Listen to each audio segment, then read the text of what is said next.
to President Turner and I asked him to stop buying from that company that discriminates against blacks. And you know what he did? He did not. I know he did. So now it is our time to show him and our Orangeburg community that we have a voice.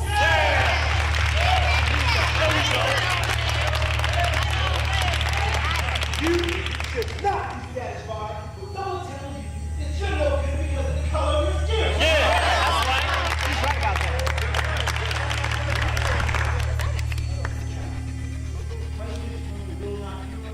We will continue to protest until our voices are heard. Right on.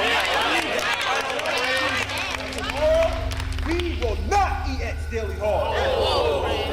We will throw our food in the trash can and do whatever we must to show that we are serious. That's right. That's a little too I can't Because of our race. do that. Right. We cannot just let this go on in our community and just sit by and watch.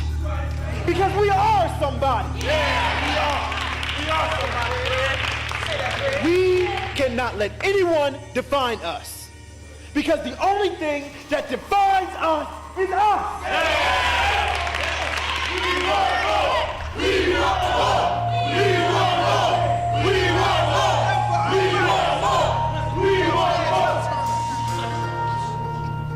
Now, President Turner, I do respect your presence, but I am the voice of the student body, and our voices are gonna be heard. This uncalled assembly is over.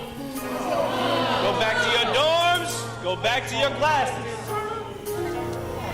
Hey, don't forget.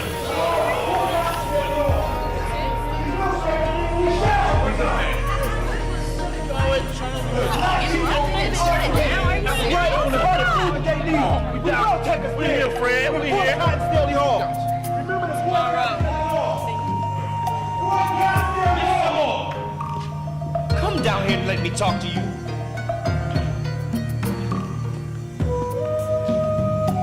Now, you cannot continue with these protests on my campus. I will not stand for it. President Turner, you act like I didn't come to you and ask you to stop buying from a company that denies blacks food, and then you're just gonna refuse.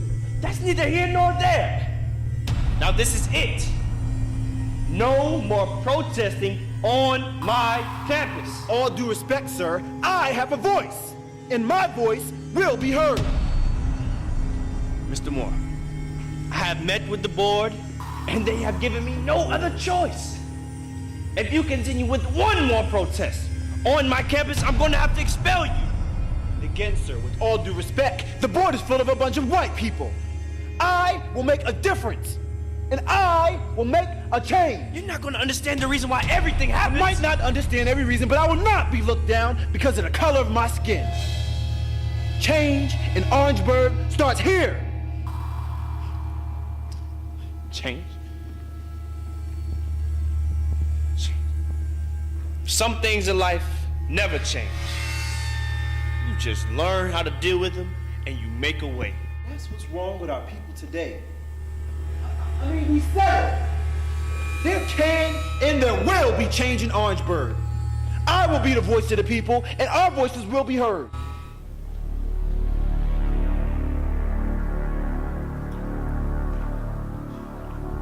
Stop protesting on my campus before I expel you.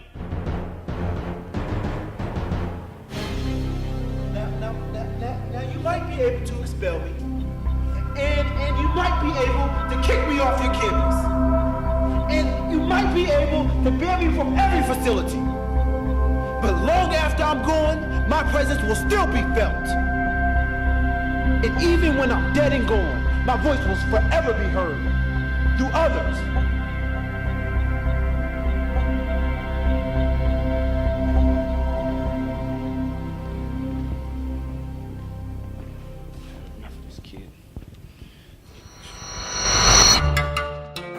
And so the boycott, the boycott gained momentum.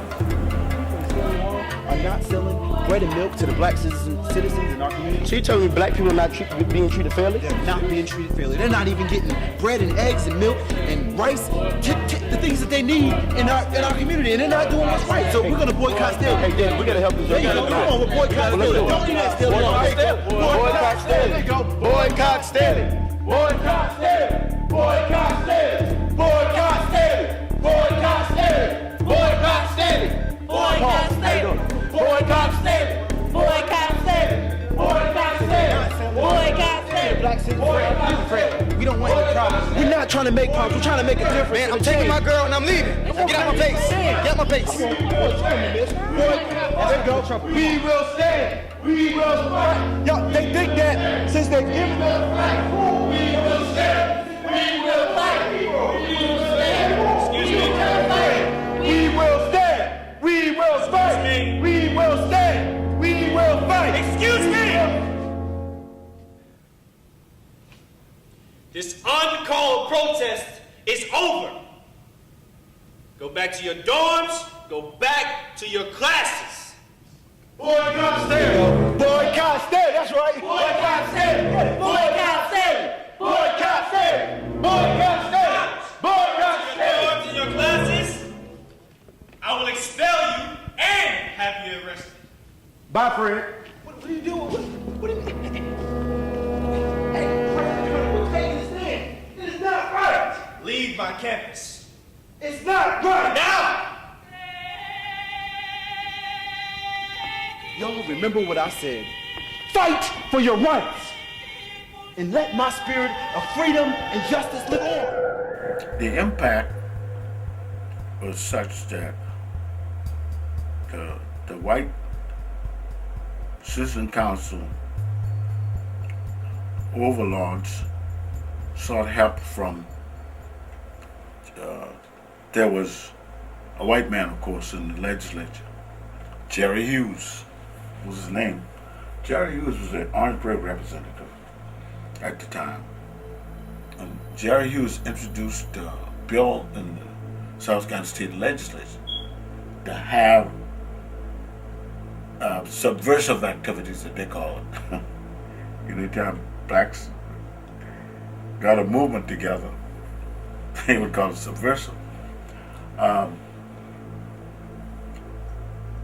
then the governor of South Carolina at the time, George Bell Timmerman, was governor, and he called a press conference and he announced that he was dispatching troops to Clayton, South Carolina Law Enforcement Division to his campus, because he suspected another demonstration being pushed by a subversive element. Then the new newspaper, Orangeburg Times and Democrat, they had, I think, parenthetically, that the subversive opposition was the NAACP. So the late Alfred Isaac, who was from Orangeburg, and a professor of history and religion, because you didn't have the monumental decision on freedom of religion, in which you can't force religion on a group of people. So anyhow, Isaacs was selected secretly as being our advisor because of his very background on the campus. That brother had been known as the Black Russian. And so why? They called him the Black Russian because Isaac was very outspoken. And he and the president got into different conflicts. But somehow, he never fired Isaac.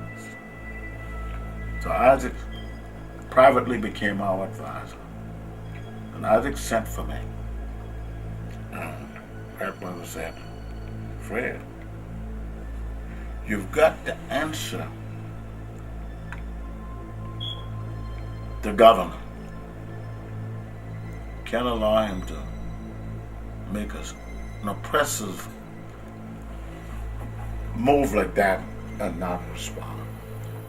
So I said, well, you know, what should I say? What should I do?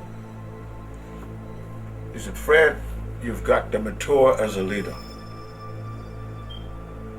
I'm not going to tell you what to say, because I know he taught me religious philosophy, the philosophy of man. He said, get a statement together, call a press conference, and, you know, get with Piatt, and you can edit whatever you conjure up. And so I got the statement together. Rudy looked it over and he said, well, Fred, I don't see anything to be changed on this. And as I recall the content, we are not a penal institution nor a mental institution, but we're free people in a free land. And we would not endure being censored by the governor or anyone else. And because of the announcement that was made wherein troops would be dispatched and agents to the campus, we would therefore embark on an immediate strike of classes until such time as the governor was true. This initiative. So the governor then engaged in I call it a sort of semi-retraction. He said, I didn't say I would send them. I would have them available. So that was a sort of retreat. So there was a spontaneous strike of classes. And it lasted from that Monday, as I recall, until I think the Friday we called it off. Because different faculty members had approached us unsuccessfully, including my then advisor, Fred brother T.J. Crawford. I admired Mr. Crawford, you know, he was my advisor in the chemistry department. But this was a super sensitive issue that involved the well-being of people who were less fortunate and an opportunity to indulge in what we had already termed a peace movement, to draw attention to the fact that we were being suppressed and we were no longer willing to take it without some resistance. And as we said, in the best tradition of the American Revolution, to petition the government for redress of grievances. The student body was very fond, I was too, of the late Howard Jordan, who was Dean of the School of Education. And I give Dr. Turner credit. He knew that. So Howard Jordan came to a mass meeting of the student body to cajole us into returning to class. And certain grievances that we had would be addressed and taken care of, including the consensus about boycotting these firms, which had suppressed blacks who signed the petition. And therein lies the rub that struck a death knell to the movement.